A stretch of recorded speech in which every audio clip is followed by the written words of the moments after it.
یعنی محبوب کو بلانا ہے تو پھر انشاءاللہ عز و جل یہ تعویذ ضرور بالضرور آپ کے کام آئے گا. اور جائز ناجائز کی اصطلاحیں عمومی طور پر بہت سارے مسلمانوں کو پتا ہوتا ہے کہ کون سا کام کس کے لیے جائز اور کس کے لیے ناجائز ہے. پھر بھی میں عرض کر دیتا ہوں کہ کسی بھی ناجائز کام میں، مثال کے طور پر کسی کی بیوی کے اوپر آپ کا ذہن بن گیا اور وہ شادی شدہ خاتون ہے، باپ نے ان کے لیے تعویذ بنا دیا، تو یہ تو بہت بڑا گناہ ہے، اس لیے کہ وہ کسی اور کی بیوی ہے اور آپ یہ چاہتے ہیں کہ وہ آپ سے رابطے میں آ جائے، آپ کے پاس آ جائے. تو اس طرح کے گناہ جو ہے یہ بہت خطرناک معاملہ ہے. ہو سکتا ہے کہ اس تعویذ کی رجت بھی ہو جائے.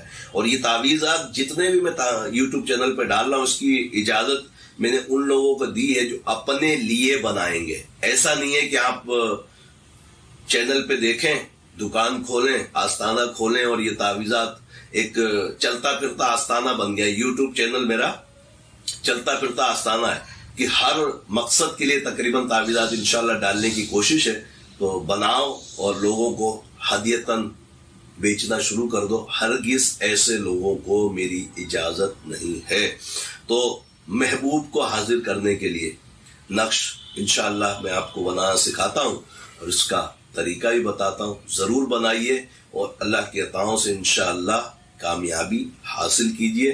تو آئیے میں انشاءاللہ آپ کو تعویذ بنانا سکھاتا ہوں. ویڈیو دیکھنے سے پہلے چینل کو سبسکرائب کریں اور بیل آئیکن کو پریس کریں تاکہ ہر آنے والی ویڈیو کا نوٹیفیکیشن آپ کے پاس آ سکے. جیسے کہ میں نے عرض کیا تھا کہ دیواروں پر لکھا ہوتا ہے نا، محبوب آپ کے قدموں میں، تو یہ جو نقش ہے اس کا کام تو ایسا ہی ہے، یعنی کہ بلانے والا احباب کو اور محبوب آپ کے قدموں میں، مگر ناجائز استعمال کی بالکل بھی اجازت نہیں ہے. صرف جائز امور میں اس کو استعمال کیجئے گا. اور اس کا بنانے کا طریقہ یہ میں نے بیچ میں تھوڑی سی جگہ جو ہے وہ زیادہ رکھی ہے. وجہ یہ کہ یہاں اس کے نام لکھنے ہیں، وہ میں آپ کو انشاءاللہ تعالی ضرور سمجھاتا ہوں کہ وہ نام کس طریقے سے لکھنے ہیں. تو یہ خانے تھوڑے سے ان لائنوں کو تھوڑا ادھر کر کے چھوٹے کر دیں اور بیچ والے خانے جو ہیں ان کو بڑا رکھیں، اس لیے کہ یہاں کچھ لکھنا ہے. تو میں انشاءاللہ بتاتا ہوں، اس کو اسی طریقے سے بنائیے گا. اور اس کے طریقے استعمال دو ہیں.